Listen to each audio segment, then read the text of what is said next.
नमस्कार मित्रांनो, नर्सिंग एक ईश्वर सेवा मी आरोग्य त्या चॅनलमध्ये मी अक्षय तुम्हा सर्वांचं मनापासून स्वागत करते. मित्रांनो, तुम्ही जर आता माझ्या चॅनलवर नवीन आला असाल तर चॅनलला सबस्क्राईब करा, व्हिडिओला लाईक करा आणि शेअर करायला विसरू नका. तर आजच्या व्हिडिओमध्ये बघणार GNM second year mental health नर्सिंगमधलं मॅनिया उत्साही अवस्था हा क्वेश्चन बघणार आहोत. तर मेनियाची आपण पहिली डेफिनेशन, कारणे सगळं बघणार आहोत. तर पहिलं आपण व्याख्या बघूया, म्हणजे डेफिनेशन बघूया. तर कल्पनेच्या भराऱ्या, अति उंचावलेल्या आनंदाच्या भावना व वाढलेली शारीरिक क्रियाशीलता या अवस्थेस मेनिया असे म्हणतात. कल्पनेच्या भराऱ्या, अति उंचावलेल्या आनंदाच्या भावना, वाढलेली शारीरिक क्रियाशीलता या अवस्थेस मेनिया असे म्हणतात. ह्यांची कारणे कोणती आहेत मेनियाची? तर पहिला आहे व्यक्तिमत्व.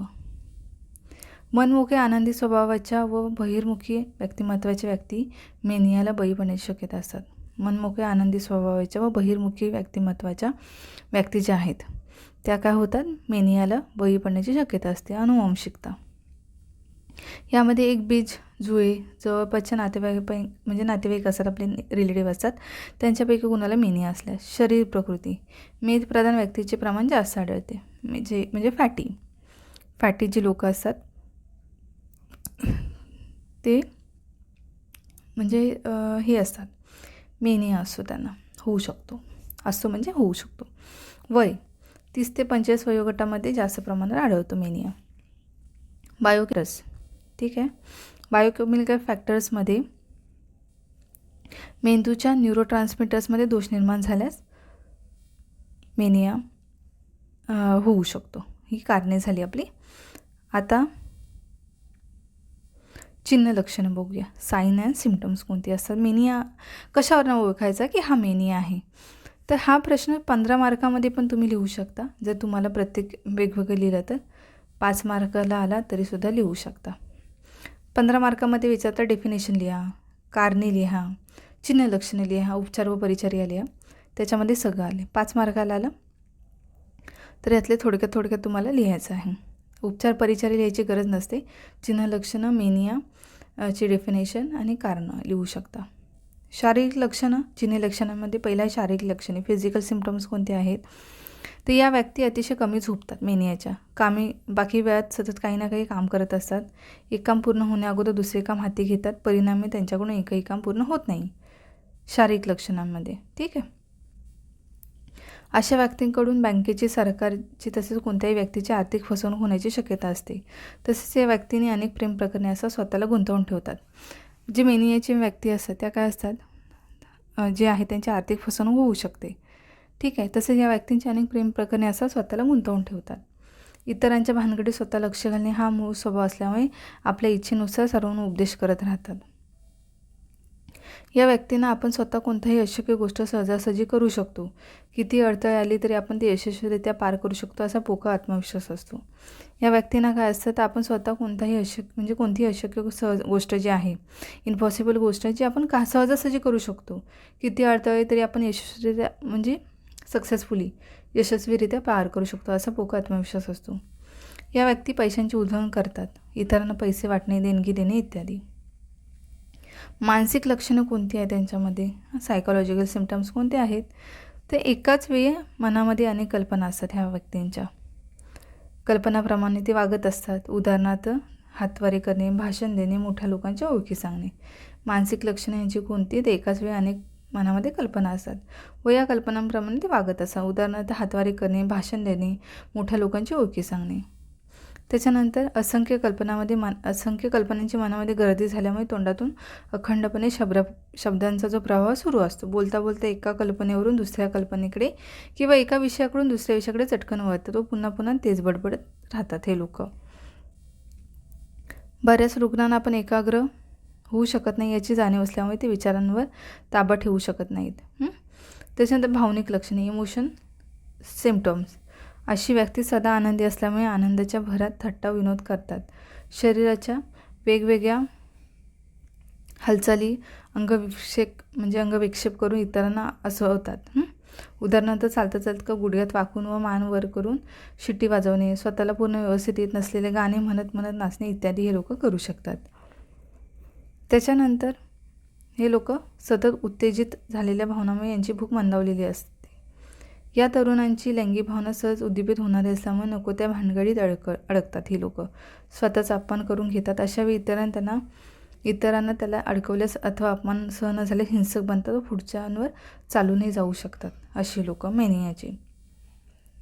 ह्याच्यामध्ये मेनियाचे टाईप्स ऑफ मेनिया तर आपण बघूया कोणते आहेत टाईप्स ऑफ मेनिया ते. तर पहिला आहे ॲक्यूट मेनिया आणि हायपोमेनिया, 2 टाईप्स आहेत. त्याच्यामधलं ॲक्यूट मेनिया आपण बघूया. तर ॲक्यूट मेनियामध्ये या कोणत्याही वयातली स्त्री पुरुषांना अचानकपणे उद्भवू शकतो. या प्रकारात हर्षावस्थेची सर्व लक्षणे आढळतात मेनियामध्ये, ॲक्यूट मेनिया. हायपोमेनियामध्ये ॲक्यूट मेनियाप्रमाणेच हा अचानकपणे उद्भवणारा प्रकार असून यामध्ये व्यक्ती काही काळ सामान्य माणसाप्रमाणे वागते ॲक्यूट मेनियामध्ये. आता नंतरचे आपण बघूया प्रकार डेलिरियस मेनिया. डेलिरियस मेनियामध्ये काय होतं, हा तीव्र स्वरूपाचा मेनिया असून या प्रकारात मेनिया बरोबरच इतर आजारांची लक्षणे असतात. उदाहरणार्थ तीव्र संसर्ग, खरूज आहे, अनिमिया इत्यादी. त्याच्यानंतर क्रॉनिक मेनिया. क्रॉनिक मेनिया म्हणजे काय, तो उपचारानंतर हा प्रकार उद्भवत असून यामध्ये रुग्णाला सतत उपचारांची आवश्यकता असते. क्रॉनिक मेनिया असणारी व्यक्ती कोणतेही काम व्यवस्थित करू न शकल्यामुळे व्यापार, व्यवसाय, शिक्षण, नोकरी इत्यादी क्षेत्रात न आढळता गुन्हेगारी क्षेत्रात आढळतात क्रॉनिक मेनियाचे लोक. आता याच्या उपचार आणि परिचर्या आपण काय करणार आहोत मेनियावरती. तर वैद्यकीय उपचार पहिलं काय आहे, तर मेनियाच्या रुग्णांना औषध उपचार पूर्ण होईपर्यंत दवाखान्यात दाखल करायचं आहे. ठीक आहे. क्लोरोप्रोमझिन हायड्रोक्लोराईड 300 ते 600 मिलीग्राम दिवसातून एकदा द्यायचं आहे. क्लोरोप्रोथिक्झिन 150 ते 100 मिलीग्राम दिवसातून 2 वेळा द्यायचं आहे. थायपोप्रॉप्झिन हे 10 ते 30 मिलीग्राम दिवसातून एकदा द्यायचं आहे. ॲक्यूट स्टेजमध्ये काय करायचं आहे, तर लिथियम कार्बोनेट 1200 ते 2000 मिलीग्राम दिवसातून 2 वेळा, नंतर मेंटेनन्स डोस द्यावा लागतो 600 ते 800 मिलीग्राम. हॅलिपेरिडॉल हे 1.5 ते 5 मिलीग्राम दिवसातून एकदा द्यायचं आहे. उत्तेजित अवस्थेमध्ये रुग्ण शांत व्हावा म्हणून सेडेटिव्स आणि हिप्नोटिक औषधे द्यायची असतात. उदाहरण डायझेपम जी टॅब्लेट आहे किंवा इंजेक्शन आपण देऊ शकतो. ECT द्यायचं आहे, इलेक्ट्रोकन्सिव्ह थेरपी. ॲक्यूट अवस्थेमध्ये 3 ते 4 आठवड्याच्या कालावधीत 8 ते 10 शॉक देतात व नंतर आठवड्यातून एकदा या प्रमाणात 4 ते 6 आठवडे शॉक देतात. इन्सुलिन थेरपीचा वापर शक्यतो कमी होतो, पण आता ह्या ट्रीटमेंटमध्ये आहे. तर क्रॉनिक मेनियाच्या रुग्णामध्ये ही उपचार पद्धती राबवली जाते. यामध्ये रुग्णास इन्सुलिन देऊन बेशुद्ध ठेवले जाते. हल्ली ही उपचार पद्धती जास्त वापरली जात नाही, हिचं म्हणजे नाहीच वापरली जाते. सायकोथेरपी, मानसोपचार, यामध्ये काय होतं, तर रुग्णाच्या मनात आत्मविश्वास वाढवला जातो. संयमाने असलेल्या समस्यांना तोंड द्यायचे याचे शिक्षण दिले जाते. ॲक्युपेशनल थेरपीमध्ये काय करतं, तर क्रॉनिक मेनियाच्या रुग्णांसाठी या पद्धतीचा ॲक्युपेशनल थेरपीचा वापर केला जातो. यामध्ये रुग्णाला स्वावलंबी बनवून अर्थार्जन करण्याचे धडे दिले जातात. सर्जिकल थेरपी शल्योपचारामध्ये काय, तर नमूद केलेल्या सर्व उपचारांवर रुग्ण कसलाही जर प्रतिसाद देत नसल्याने मेंदूचा फ्रंटल लोबमधील काटकचा वरचा भाग शस्त्रक्रियेने काढून टाकतात. त्यास प्रिंटल ल्युकोटॉमी असे म्हणतात. ठीक आहे. आता परिचर्या ह्याच्यावरती काय द्यायचं आहे, तर परिचर्या अशा रुग्णांची आपण काय करू शकतो, तर अशा रुग्णांची परिचर्या करताना मुख्य उद्देश लक्षात ठेवावा. रुग्णांच्या बोलण्याने तसे वर्तणुकीला प्रोत्साहन देऊ नये. मेनियाच्या रुग्णाच्या मागण्या इच्छा पुरवणे कदापि शक्य नसते, म्हणून विनाकारण वाद घालत त्यांच्यासोबत बसायचं नाही आहे. रुग्णाचा विश्वास संपादन करावा व चिडण्याची म्हणजे जी निमित्त आहे ते दूर करावी. रुग्णावर अनावश्यक निर्बंध घालू नयेत. काही रुग्णामध्ये हर्षावस्था संपली की लगेच विषादावस्था सुरू होते, म्हणून विषादावस्थेसाठी निरीक्षण करावे. रुग्ण विषादावस्थेत जात असल्याची लक्षणे दिसत त्वरित म्हणजे जे तज्ज्ञ असतात, जे आपले डॉक्टर असतात, त्यांना कळवायचं आहे. शरीराच्या सततच्या हालचालीमुळे रुग्णाचे वजन कमी झालेले असते. अशावेळी रुग्णाचे वजन जर कमी झालेले असेल, अशावेळी रुग्णांचे दैनंदिन वजन मोरून म्हणजे त्याप्रमाणे आहाराचे नियोजन करायचं आहे. प्रक्षुब्ध रुग्णांना व्यवस्थित हाताळायचं आहे. ठीक आहे. रुग्णांची वैयक्तिक स्वच्छता करायची आहे. चांगली राहण्यासाठी वैयक्तिक स्वच्छ पद्धत म्हणजे जी आहे आपली पर्सनल हायजीन, ती कसं करायचं, तर ती आपल्याला रुग्णाला व नातेवाईकांना आपल्याला त्याच्याबद्दल आरोग्य शिक्षण द्यायचं आहे की रुग्णांनी स्वतःची काळजी कशी घेतली पाहिजे. ठीक आहे. आणि ते जेव्हा प्रक्षुब्ध अवस्थेत असतात तेव्हा त्यांना व्यवस्थित हाताळायचं आहे. ठीक आहे. त्यांच्या अवस्था समजून घ्यायची आहे, कारण ते मेनियाचे रुग्ण असतात आणि त्यांच्या वर्तणुकीने म्हणजे वर्तणूक थोडी वेगळी वाटेल किंवा विचित्र वागतात, तेव्हा त्यांच्या वर्तणुकीला ठीक आहे, प्रोत्साहन द्यायचं नाही आहे, हे करायचं आहे. ते जे मागतील ते आपल्याला पुरवणं किंवा ह्या गोष्टी करणं शक्य नसतात. ठीक आहे, तर अशा प्रकारे हा परिचर्या आहे. 15 मार्काला विचारलं तर तुम्हाला डेफिनेशन लिहायचे, कारणं लिहायचे, चिन्ह लक्षणे लिहायचे, तेवढं लिहिलं तरी बास होतं. तर 15 मार्काला जर विचारलं तर तुम्हाला हे जे दिलेली माहिती आहे ते सगळं लिहू शकता आणि थोडक्यात तुम्ही उपचार व किंवा परिचर्या लिहू शकता थोडक्यात, किंवा थोडक्यात औषध लिहू शकता 5 मार्कामध्ये. कारण तुम्हाला लिहिणं गरजेचं आहे. थोडक्यात लिहायचं आहे जे जमेल ते. आणि